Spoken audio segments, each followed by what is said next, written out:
sampai dengan ayatnya yang ke-7. Kita sama-sama membuka dari Keluaran pasalnya yang ke-17 ayat 1 hingga ayatnya yang ke-7. Demikian firman Tuhan bagi kita. Di Masa dan di Meriba.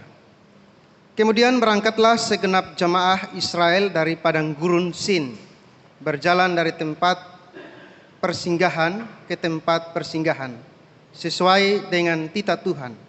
Lalu berkemalah mereka di Rafidim, tetapi di sana tidak ada air untuk diminum bangsa itu. Ayat 2, jemaat Tuhan, silakan.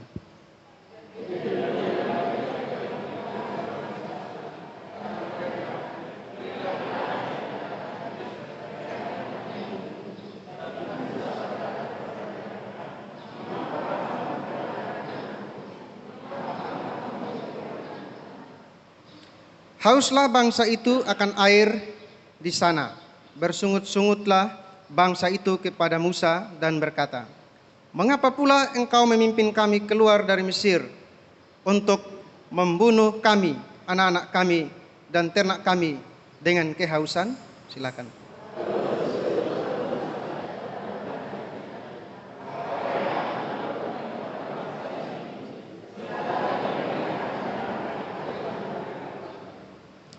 Berfirmanlah Tuhan kepada Musa, "Berjalanlah di depan bangsa itu dan bawalah beserta engkau beberapa orang dari antara para tua-tua Israel.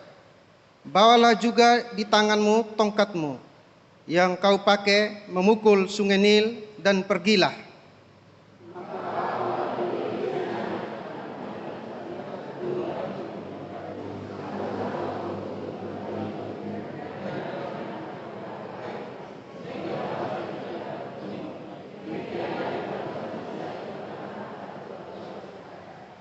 Ayat 7 kita baca sama-sama, 2, 3. Dinamailah tempat itu dan Meriba, oleh karena orang Israel telah bertengkar dan oleh karena mereka telah mencobai Tuhan dengan mengatakan, "Adakah Tuhan di tengah-tengah kita atau tidak?" Demikian jauh pembacaan firman Tuhan. Sebentar akan disampaikan oleh Kami hambanya. bersyukur untuk kesempatan ini belajar dari kebenaran firman-Mu. Kami telah membaca bagian kebenaran firman-Mu. Namun siapakah kami di hadapan hadirat-Mu ya Allah? Kami menyadari bahwa kami adalah manusia yang terbatas dalam memahami rahasia kebenaran firman-Mu. Karena itu kami bersyukur bahwa Allah Roh Kudus menjadi guru agung yang setia bagi kami, yang mengilhami kami dan menuntun kami untuk kami memahami kebenaran firman-Mu. Oleh karena Tuhan memberi kepada kami roh hikmat dan pengertian yang benar, agar kami dapat mengenal kehendak Tuhan dan hidup di dalam kehendak Tuhan sesuai dengan petunjuk kebenaran firman-Mu. Tuhan, kami memberi diri kami kepada Tuhan untuk dibentuk oleh Tuhan lewat firman-Mu pagi ini. Dan kiranya Allah Roh Kudus tetap berbicara di hati nurani kami dan memimpin kami sekalian. Hamba yang dipakai oleh Tuhan untuk berbicara atas nama Tuhan dari firman-Mu pagi ini. Hamba juga tidak lebih dari Bapak Mama Saudara sekalian. Kami semua sama-sama membutuhkan Tuhan dan kuasa firman-Mu. Oleh karena itu ya Tuhan, berbicaralah di dalam dan melalui hamba-Mu dan memberkati kami sekalian pada saat ini. Terima kasih Bapa di sorga. Hamba bersyukur pemberitaan firman Tuhan dikendalikan oleh otoritas kuasa Allah Tritunggal. Terima kasih Bapa. Inilah doa dan ucapan syukur serta permohonan kami yang dipersembahkan kepada Bapa di sorga, dimeteraikan dalam nama Tuhan Yesus. Haleluya. Amin. Salam. Selamat pagi, selamat hari Minggu Bapak Mama Saudara sekalian. Kita bersyukur kepada Tuhan oleh karena anugerah Tuhan. Kita boleh ada bersama-sama di dalam rumah Tuhan pada pagi hari ini untuk kita memuji dan memuliakan kebesaran Tuhan. Dari kebenaran firman Tuhan yang telah kita baca, baik dari pertama Korintus pasal 10 ayat 2 hingga ayat yang keempat, dan Keluaran pasal 17 ayat 1 hingga ayat yang ke-7, kita akan belajar di bawah tema kasih karunia Tuhan kepada umatnya. Bapak, Mama, Saudara sekalian, berbicara tentang kasih karunia, berarti kita sedang berbicara tentang kepedulian Allah yang didasarkan pada pribadi Allah sendiri, yang disebut adalah kasih itu. Karena kepedulian Allah berdasarkan pada kasih-Nya yang tulus, kasih-Nya yang mulia, kasih-Nya yang murni bagi kita sekalian. Karena kasih karunia Allah dinyatakan dan diberikan kepada umat manusia yang seharusnya tidak layak menerima itu. Tetapi karena kasih-Nya yang begitu dalam, maka manusia termasuk umat Israel dan kita mendapatkan kasih karunia daripada Tuhan. Oleh karena kasih karunia Tuhanlah yang menyertai kehidupan kita sekalian di tengah-tengah situasi pandemi COVID-19 yang sedang menakutkan pada akhir-akhir ini. COVID-19 bukannya semakin menurun, tetapi semakin mengganas. Tetapi kalau kita ada saat ini, itulah bukti kasih karunia Allah yang dinyatakan kepada kita sekalian. Pada minggu yang lalu, saya telah berbicara di depan kita bagaimana Tuhan memimpin umat-Nya di tengah-tengah situasi yang sulit. Dan pada kesempatan pagi hari ini pula, kita masih belajar tentang sejarah perjalanan kehidupan bangsa Israel yang telah dituntun oleh Tuhan keluar dari perbudakan di Mesir, yang akan membawa mereka ke tanah perjanjian, tanah yang telah disiapkan oleh Allah, yang penuh dengan segala kelimpahan kehidupan di sana. Tetapi berjalan menuju kepada tanah perjanjian itu tidaklah mudah. Mereka diperhadapkan dengan berbagai-bagai tantangan dan kesulitan hidup. Dan di dalam menyikapi semua tantangan, semua kesulitan pun sangat memprihatinkan. Kita mau belajar dari kehidupan mereka pagi ini. Bagaimana Tuhan menyatakan kasih karunia-Nya kepada bangsa Israel yang suka memberontak, yang suka melawan dengan Tuhan, yang suka menolak Tuhan di dalam kehidupannya. Hal yang pertama kita lihat di dalam ayat yang pertama. Dalam ayat yang pertama di situ menjelaskan kepada kita, Tuhan menuntun perjalanan umat Israel sesuai dengan titahnya. Tuhan menuntun perjalanan bangsa Israel sesuai dengan titahnya, artinya sesuai dengan perintahnya. Mengapa saya mengatakan demikian? Karena itulah yang digariskan oleh firman Tuhan di dalam ayat 1. Tetapi bangsa Israel tidak menyadari akan hal itu. Bahwa sesungguhnya mereka dikeluarkan oleh Tuhan dari tanah perbudakan itu. Lahir dari hati Allah sendiri. Mengapa? Karena keluh kesah mereka sudah naik ke hadapan hadirat Allah ketika mereka dijajah. Ketika mereka hidup sebagai budak Firaun di tanah Mesir. Dan Tuhan mengasihani mereka. Mengapa Tuhan mengasihani mereka? Karena Tuhan sudah mengikat janji dengan Abraham, nenek moyang mereka, yang menghadirkan mereka di muka bumi ini. Karena Abraham sendiri dipanggil oleh Allah dan ditetapkan oleh Allah menjadi milik kepunyaan Allah. Dan sejarah perjalanan kehidupan Abraham pun dituntun oleh Tuhan. Karena Tuhanlah yang memanggil dia. Tuhan bertanggung jawab. Dan Tuhan memelihara dia selama dia mengembara. Mengikuti panggilan Tuhan di dalam kehidupannya. Dan bangsa Israel pun demikian. Bukti bahwa Tuhan menuntun perjalanan kehidupan mereka sesuai dengan titahnya. Berbagai pengalaman-pengalaman yang secara heran dan ajaib Tuhan nyatakan dalam kehidupan mereka sekalian. Ketika mereka keluar dari Mesir sampai di tepi laut Teberau, mereka tidak bisa berjalan kemana-mana lagi. Mereka maju ke depan, ada laut yang besar. Mereka ke samping kiri kanan, ada gunung yang tinggi. Mereka mau menoleh ke belakang, ada musuh yang sedang mengejar mereka. Justru di saat itulah Tuhan menyatakan kuasa dan mujizat-Nya dengan memerintahkan Musa untuk menunjuk laut Teberau, dan laut Teberau terbuka. Tetapi mereka hidup di dalam bersungut-sungut kepada Tuhan. Dan di dalam perjalanan selanjutnya, baru 3 hari saja mereka menikmati kuasa dan mujizat Tuhan. mereka lagi kembali bersungut-sungut kepada Tuhan di dalam pembacaan yang kita sudah pelajari pada minggu yang lalu. Dan tidak cukup sampai di situ saja, melainkan mereka tetap bersungut-sungut ketika mereka kekurangan makan dan minum. Tapi Tuhan pun menyatakan kuasa dan mujizatnya. Dan sampai pada pembacaan ini, Tuhan menuntun perjalanan mereka sampai mereka berkemah di Rafidim. Rafidim artinya tempat peristirahatan. Tempat mereka beristirahat di sana.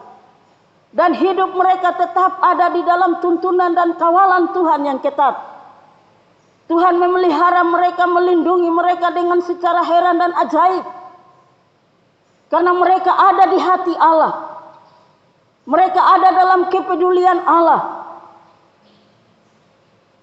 Dan di dalam situasi apapun, mata Tuhan telah selalu melihat mereka. Mata Tuhan yang suci menyoroti kehidupan mereka sekalian. Dan itulah ketentuan Tuhan buat mereka. Mereka hidup berpindah-pindah. Tetapi itu semua ada dalam ketentuan Tuhan. Ada di dalam pengamatan Tuhan. Ada di dalam kedaulatan Tuhan. Ada di dalam pengetahuan Tuhan semuanya. Di dalam ayat yang pertama itu. Tetapi kita belajar di sini bahwa mengikut Tuhan tidak berarti kita terlepas dari tantangan dan kehidupan, dari kehidupan ini. Tetapi bagaimana kita menyikapi tantangan itu di dalam kehidupan ini? Dikatakan di dalam ayat 1, ketika mereka beristirahat di Rafidim, di sana pun tidak ada air untuk mereka minum. Ada tantangan lagi yang mereka hadapi. Ada situasi sulit yang mereka hadapi.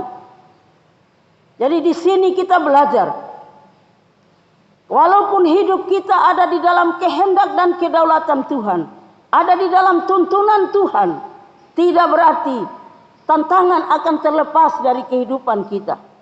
Kesulitan-kesulitan akan terlepas dari kehidupan kita. Tetapi firman Tuhan mengajar kita bersama pada pagi hari ini, bagaimana sikap kita menghadapi semua tantangan itu. Bapak, mama, saudara sekalian, mari kita melihat hal yang kedua dari sejarah perjalanan kehidupan bangsa Israel. Dalam menyikapi tuntunan Tuhan, pemeliharaan Tuhan, perlindungan Tuhan secara ajaib dalam kehidupan mereka. Mereka menunjukkan sikap ketidakpercayaan mereka terhadap Tuhan. Dalam ayat 2, ayat 3, ayat 7, kita melihat hal itu. Apa bukti ketidakpercayaan mereka kepada Tuhan? Karena memang kecenderungan hati mereka itu tidaklah sehat di mata Tuhan. Kita melihat di dalam ayat yang kedua. Di situ mereka menuntut pemeliharaan Tuhan terhadap mereka. Sehingga mereka berkata, beri kami air minum. Suatu tindakan yang bersungut-sungut kepada Tuhan di sini. Ya, dalam ayat 2. Jadi mulailah mereka itu bertengkar dengan Musa. Kata mereka, berikanlah air kepada kami supaya kami dapat minum. Tetapi Musa berkata kepada mereka, mengapakah kamu bertengkar dengan aku? Mengapakah kamu mencobai Tuhan? Di sini benar-benar bangsa Israel melupakan akan kemahakuasaan Tuhan, melupakan akan kedaulatan Tuhan di dalam perjalanan kehidupan mereka. Bukannya mereka berseru minta pertolongan daripada Tuhan, bukannya mereka berseru dan berdoa kepada Tuhan, bukannya mereka bersyukur kepada Tuhan atas kuasa dan keajaiban Tuhan yang selalu dinyatakan dalam perjalanan kehidupan mereka. Melainkan di sini mereka menuntut akan hak mereka kepada Tuhan. Mereka tidak mau kehidupan ini mengalami kekurangan, mengalami kesulitan. Mereka tidak mau hidup di dalam penderitaan. Mereka tidak mau mengalami semua kesulitan-kesulitan yang diizinkan Tuhan mereka alami dalam kehidupan ini. Mereka mencobai Tuhan. Mereka bersungut-sungut kepada Tuhan. Kemudian di dalam ayat yang ketiga, di situ menjelaskan kepada kita, mereka meremehkan rencana Allah dalam seluruh perjalanan kehidupan mereka. Di situ dalam ayat 3 berkata kepada kita, hauslah bangsa itu dengan akan air. Di sana bersungut-sungutlah bangsa itu kepada Musa dan berkata, mengapa pula engkau memimpin kami keluar dari Mesir untuk membunuh kami, anak-anak kami, dan ternak kami dengan kehausan? Di sini bangsa Israel meremehkan rencana Allah yang mulia dalam kehidupan mereka. Sungguh dalam kehidupan mereka tidak ada rasa hormat akan Allah yang telah menuntun mereka. Mereka tidak ada rasa hormat terhadap kedaulatan Allah dalam kehidupan mereka. Mereka sangat hidup dengan egois. Tidak ada kerendahan hati yang digambarkan di sini. Mereka menuduh Tuhan bahwa Tuhan tidak baik terhadap mereka dengan mengeluarkan mereka di tanah Mesir. Mereka menganggap bahwa di Mesir mereka sudah hidup enak. Tetapi secara moral mereka sebenarnya adalah budak daripada Firaun. Mereka lebih suka hidup dalam perbudakan daripada hidup dalam kemerdekaan yang sedang dituntun oleh Tuhan, untuk mereka menikmati kehidupan yang penuh dengan kebahagiaan itu. Tapi ketika susah sedikit datang, mereka menggerutu, mereka mengomel, mereka kecewa dan merendahkan Tuhan dengan segala rencana yang indah dalam kehidupan mereka.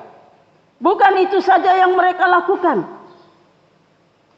Dalam ayat yang ketujuh, sebuah pertanyaan yang sangat meragukan kehadiran Allah dalam kehidupan dan dalam perjalanan mereka. Di sana berkata dalam bagian terakhir, adakah Tuhan di tengah-tengah kita atau tidak? Mereka meragukan kehadiran Allah dalam kehidupan mereka sekalian. Seharusnya mereka belajar setia kepada tuntunan Tuhan, tetapi ini tidak. Semua hal itu, sungut-sungut mereka bertengkar dengan Musa. Mereka meragukan kehadiran Allah. Sesungguhnya di balik semua peristiwa itu ada hati yang melawan Allah.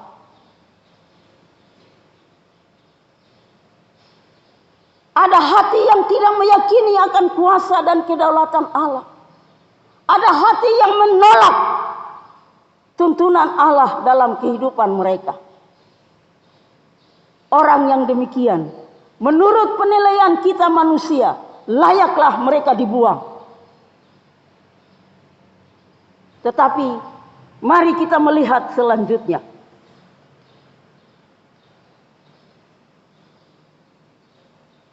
Tuhan tetap menyatakan kasih dan kemurahannya. Kita lihat hal yang ketiga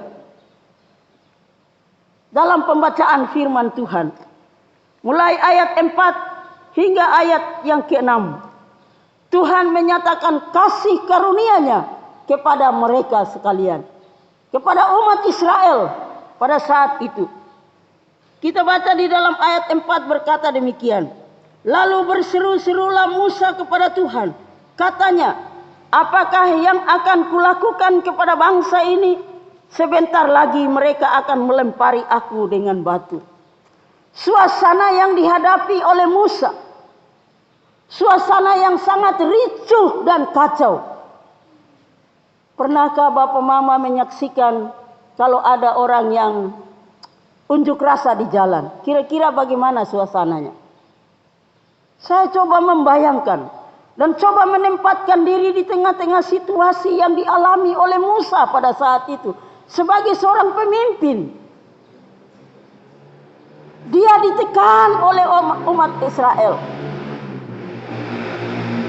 Dia tidak dihargai oleh umat Israel. Mungkin bajunya ditarik Tubuhnya didorong-dorong saat itu. Karena saking susahnya mereka, saking hausnya mereka akan air. Sudah ada batu di tangan mereka siap untuk melempari Musa. Itulah yang dikatakan oleh Musa di hadapan Tuhan. Dia berkeluh kesah di hadapan Tuhan. Jangan berkata apakah yang akan harus buat bagi bangsa ini. Sebentar lagi mereka akan melempari aku dengan batu. Betapa tegar tengkuknya bangsa Israel saat itu. Tapi justru dalam situasi seperti itulah Tuhan menyatakan kasih karunia-Nya melalui Musa.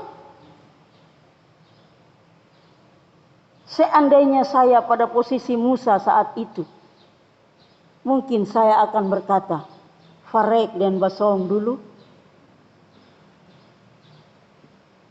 Mati na mampos di situ.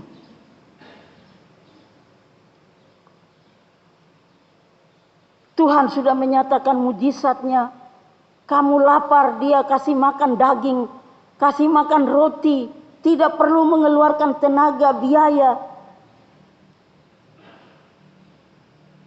Tapi Tuhan tetap menyatakan kasih-Nya. Di dalam ayat 5 berkata, berfirmanlah Tuhan kepada Musa, berjalanlah di depan bangsa itu. Waduh, sudah diomelin, mau dilempar dengan batu, disuruh berjalan lagi di depan mereka. Kira-kira bagaimana perasaan kita? Kalau Tuhan suruh kita seperti itu, mau tidak kita? Saya pikir-pikir dulu. Atau saya lari bersembunyi.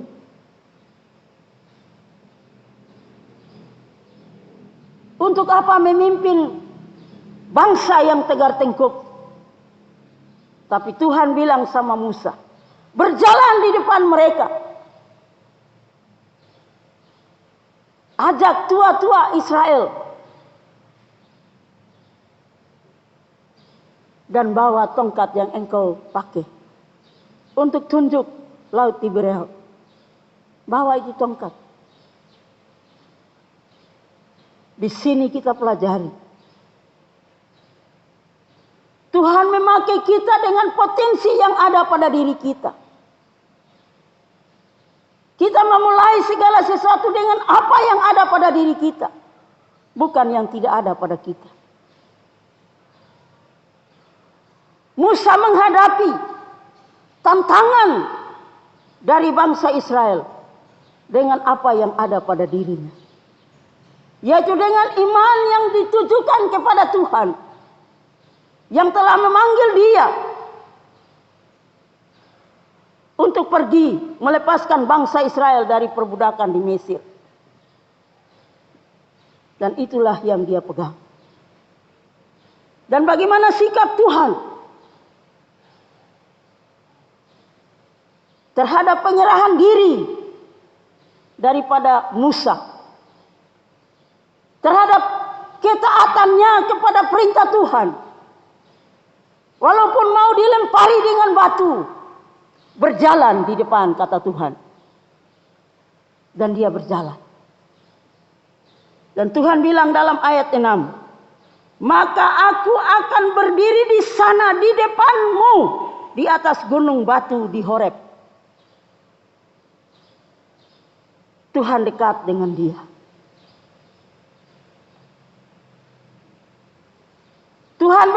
Musa berjalan di depan bangsa Israel.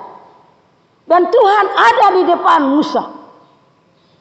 Untuk menjadi apa di sana? Menjadi panutan. Menjadi motivator. Dan meyakinkan Musa tentang kehadiran Allah, tentang penyertaan Allah dalam perjalanan kehidupannya bersama bangsa Israel. Dan kalau Allah hadir dalam hidup dan pelayanan Musa, Itulah yang menghadirkan kuasa dan mujizat Tuhan terjadi dalam kehidupan bangsa Israel, yang meneguhkan mereka kembali untuk tetap yakin akan kemahakuasaan Tuhan. Selanjutnya di dalam ayat 6. Haruslah kau pukul gunung batu itu, dan dari dalamnya akan keluar air, sehingga bangsa itu dapat minum. Demikianlah diperbuat Musa di depan mata tua-tua Israel. Ini mengajarkan kepada kita,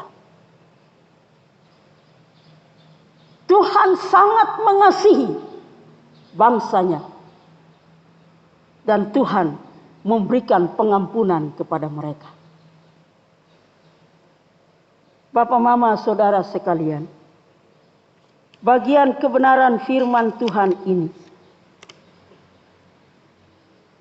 Rasul Paulus mengajar lebih dalam. Siapa yang dimaksudkan dengan gunung batu di Horeb itu? Dan kita sudah baca tadi. Dalam pertama Korintus pasal 10 bisa dibaca mulai ayat 1 hingga ayat yang keempat.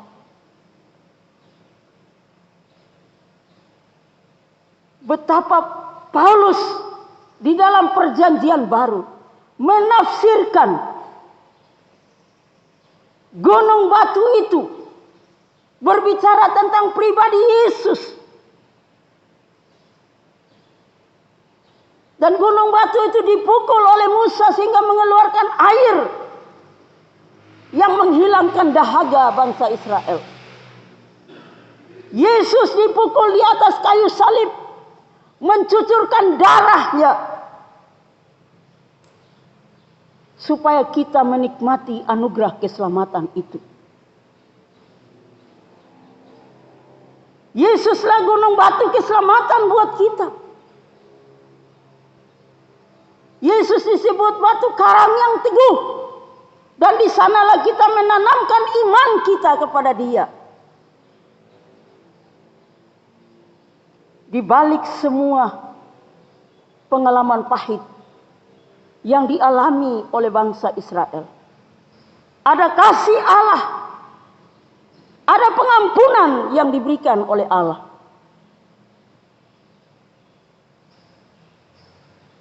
Di sini kita belajar dari perjalanan bangsa Israel, dari kebenaran firman Tuhan ini, bahwa betapapun sulitnya situasi kita, Tuhan tetap menyatakan kasih-Nya kepada kita. Tuhan tetap memberikan pengampunan kepada kita ketika kita datang dan berserah penuh kepada Dia. Itulah kasih karunia Allah bagi kita umat-Nya. Hari ini kembali kita diperhadapkan dengan peristiwa agung yang telah dikerjakan oleh Yesus di atas kayu salib. Kaki dan tangannya dipaku di atas kayu salib. Pertanda kasih-Nya yang begitu dalam buat kita. Betapapun bejatnya manusia, Tuhan tetap menyatakan kasih-Nya. Dan Tuhan rela mengampuni dengan sempurna.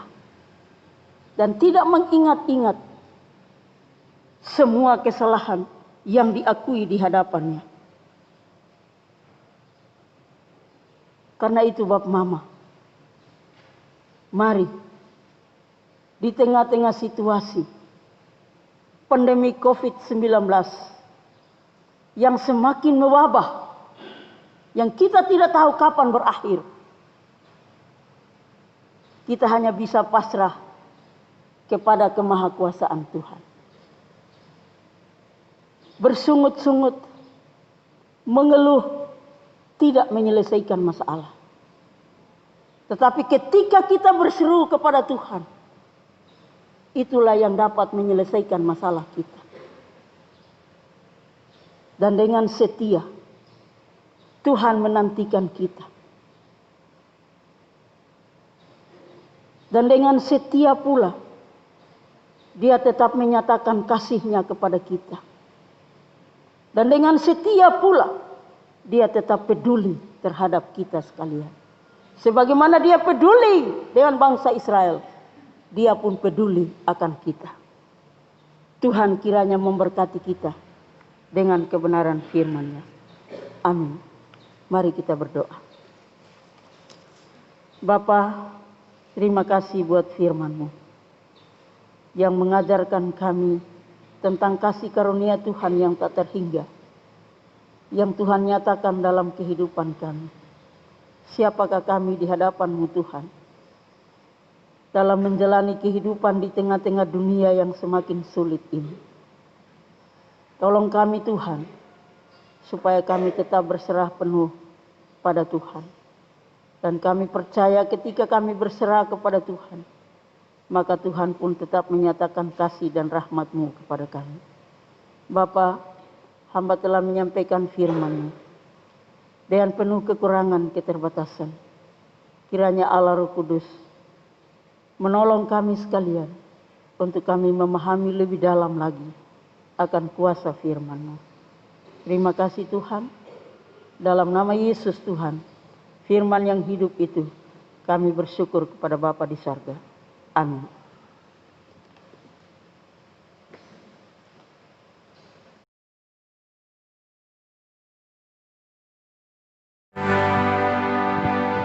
Mari kita berdoa.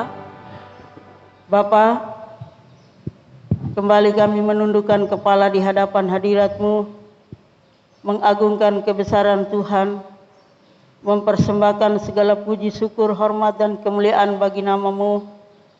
Karena hanya oleh anugerah dan pertolongan Tuhan, kami ada pada saat ini. Kami akan mengenangkan peristiwa yang telah dikerjakan oleh Yesus di Bukit Golgota. Mengenangkan kasih-Mu yang begitu mulia bagi kami sekalian. Engkau rela mengorbankan nyawa-Mu di atas kayu salib, menebus kami dari segala dosa dan kesalahan kami, sehingga kami layak disebut menjadi anak-anak Allah, milik kepunyaan Tuhan. Dan saat ini Tuhan, kami mau mengenangkan peristiwa itu melalui perjamuan kudus pada siang hari ini.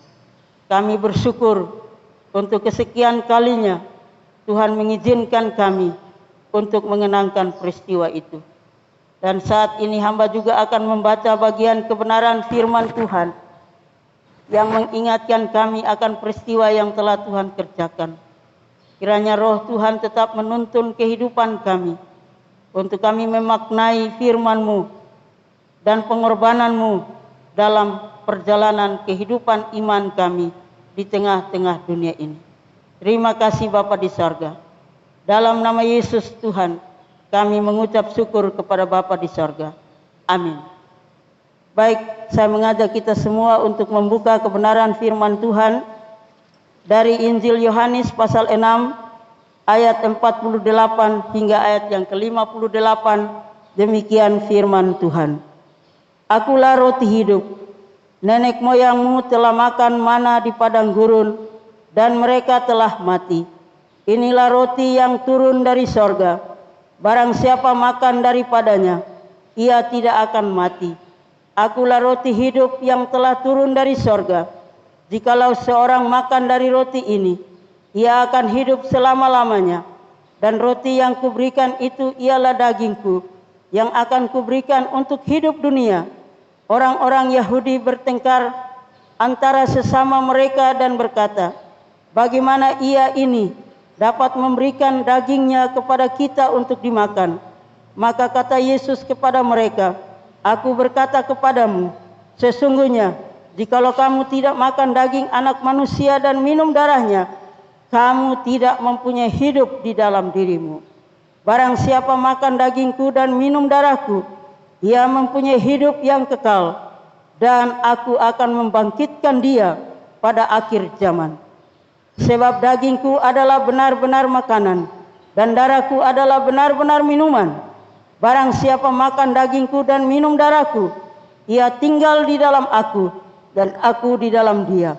Sama seperti Bapa yang hidup mengutus aku, dan aku hidup oleh Bapa, demikian juga barang siapa yang memakan aku, akan hidup oleh aku. Inilah roti yang telah turun dari sorga, bukan roti seperti yang dimakan nenek moyangmu, dan mereka telah mati. Barang siapa makan roti ini, ia akan hidup selama-lamanya. Demikianlah pembacaan firman Tuhan yang saya baca menjadi perenungan bagi kita dalam kita memperingati kematian dan kebangkitan Tuhan melalui perjamuan kudus pada siang hari ini. Kita berulang-ulang pembacaan firman Tuhan ini. Sekali lagi, firman Tuhan ini mengajarkan kepada kita sekalian agar pengorbanan di dalam kehidupan kita. Dia yang begitu suci dan mulia, rela merendahkan diri, datang ke dalam dunia untuk mencari dan menyelamatkan kita, umat manusia yang layaknya dimurkai oleh Tuhan, yang layaknya dihukum oleh Tuhan. Tapi dia rela datang ke dalam dunia ini, mengorbankan dirinya di atas kayu salib, supaya kita yang tidak layak ini dilayakkan oleh Tuhan untuk menikmati persekutuan dengan Bapa. Dan dari kebenaran firman Tuhan ini pula mengajarkan kepada kita sekalian, ketika kita menerima anugerah keselamatan yang sudah dianugerahkan Tuhan kepada kita, keselamatan itu bukan untuk dimiliki sendiri, tetapi juga patut dibagikan kepada orang lain, yaitu kita menjadi saksi Kristus di tengah-tengah dunia ini. Kita menjadi alat berkat di dalam tangan Tuhan dan memberkati dunia ini dengan kehidupan kita yang tetap berpegang teguh kepada Dia dan rela berkorban bagi dunia ini, sehingga dengan demikian nama Tuhan saja yang dipermuliakan. Dari kebenaran firman Tuhan ini pula kita belajar bahwa di dalam Yesus kita memiliki sebuah pengharapan yang abadi, pengharapan yang kekal, pengharapan yang akan membawa kita untuk menikmati sebuah kehidupan yang kekal bersama-sama dengan Tuhan. Kiranya dengan kebenaran firman Tuhan ini boleh meneguhkan iman dan percaya kita kepada Tuhan. Kita benar-benar menikmati persekutuan dengan Tuhan, dan persekutuan itu tidak mudah dipisahkan oleh situasi apapun yang ada di dalam dunia ini. Semakin kita menghadapi tantangan, semakin kita mendekatkan diri kepada Tuhan dan menjadi satu dengan Tuhan, dan kita disempurnakan dalam kesempurnaan Tuhan pula. Tuhan Yesus memberkati kita sekalian. Mari kita mengucap syukur. Tuhan, terima kasih buat firman-Mu bagi kami sekalian pada saat ini. Tuhan, mengajar kami agar kami tetap menikmati persekutuan yang indah dengan Tuhan, semakin diteguhkan oleh Tuhan dalam menghadapi segala situasi di dunia ini. Terima kasih dan terpujilah Tuhan kekal untuk selamanya. Yesus Tuhan, kami berdoa kepada Bapa di sorga. Amin. Baik Bapak Mama Saudara sekalian, ketika Bapak Mama masuk, ada roti dan anggur yang sudah disiapkan di pintu.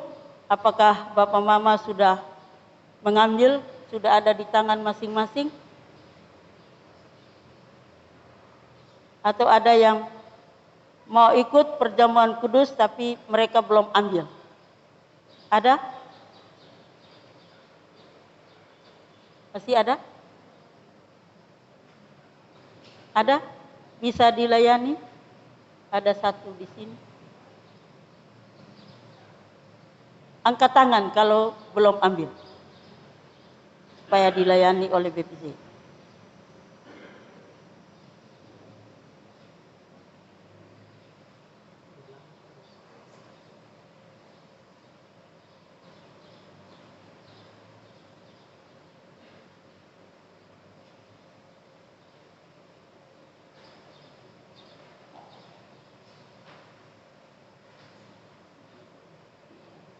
Ada lagi?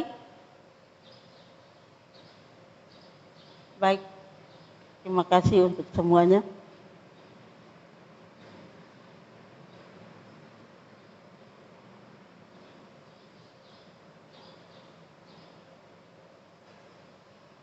Saya mengundang kita semua untuk bangkit berdiri.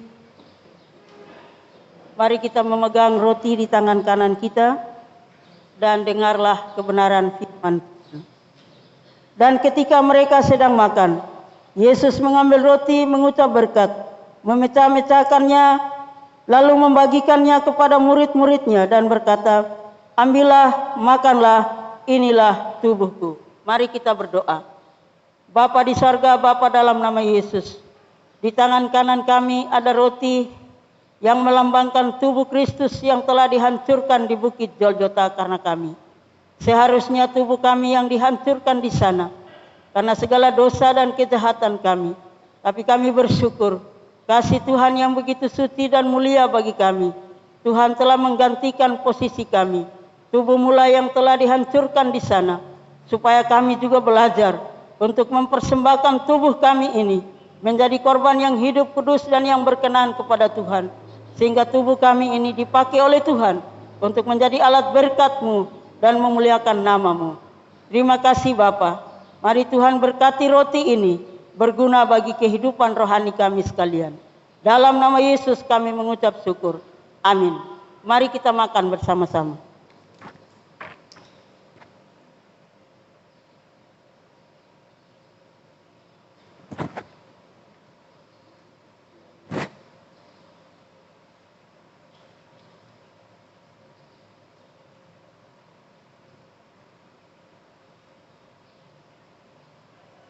Mari kita pegang anggur di tangan kanan kita. Dengarlah firman Tuhan. Sesudah itu ia mengambil cawan, mengucap syukur lalu memberikannya kepada mereka dan berkata, "Minumlah kamu semua dari cawan ini, sebab inilah darahku, darah perjanjian yang ditumpahkan bagi banyak orang untuk pengampunan dosa." Mari kita berdoa. Bapa, di tangan kanan kami ada anggur yang melambangkan darah Kristus yang telah tercurah di bukit Golgota karena kami. Seharusnya darah kami yang tercurah di sana. Tapi kami bersyukur begitu mulianya kasih Tuhan dalam kehidupan kami. Sehingga darah mula yang telah tercurah di sana. Sehingga oleh darah Yesuslah kami mendapatkan pengampunan. Oleh bilur kuasa darah Yesus juga kami mendapatkan kesembuhan dari segala sakit dan penyakit kami. Karena itu ya Bapa, mari Tuhan berkati anggur ini berguna bagi kehidupan rohani kami sekalian. Dalam nama Yesus kami mengucap syukur dan menikmati anggur ini. Haleluya, amin. Mari kita minum bersama-sama.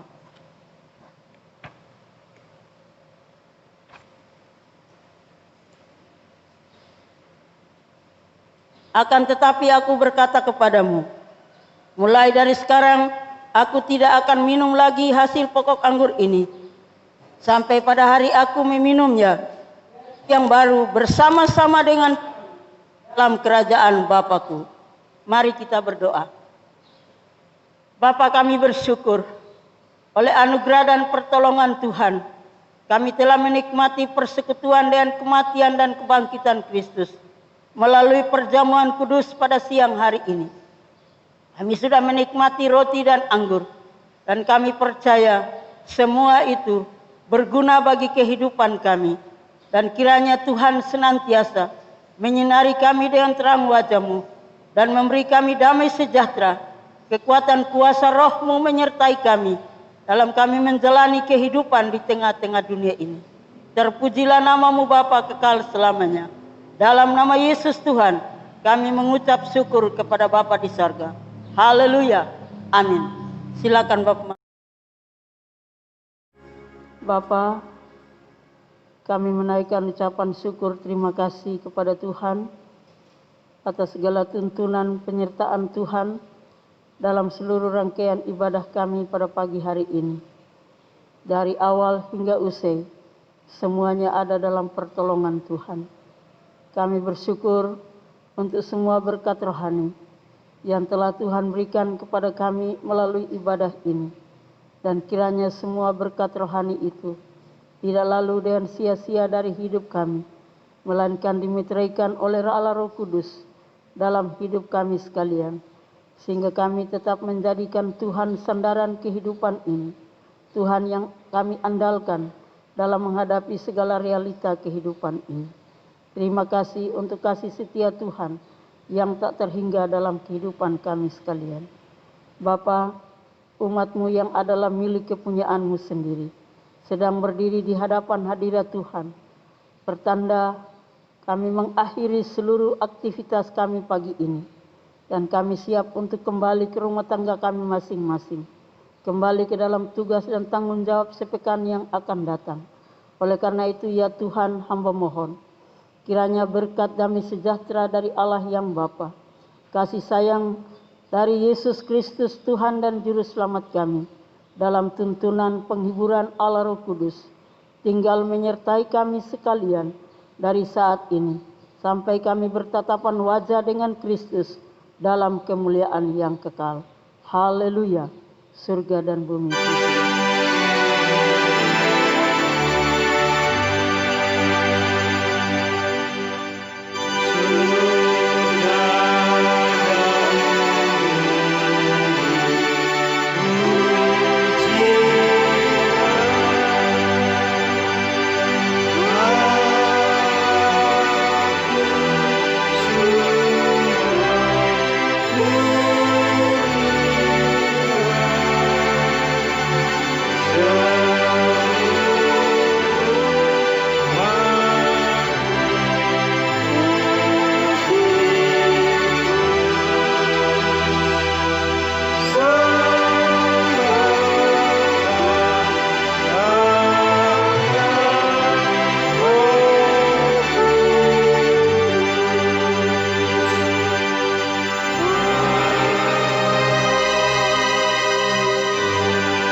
Amin. Ibadah kita selesai, silakan Bapak Mama mengambil waktu sejenak untuk bersaat teduh.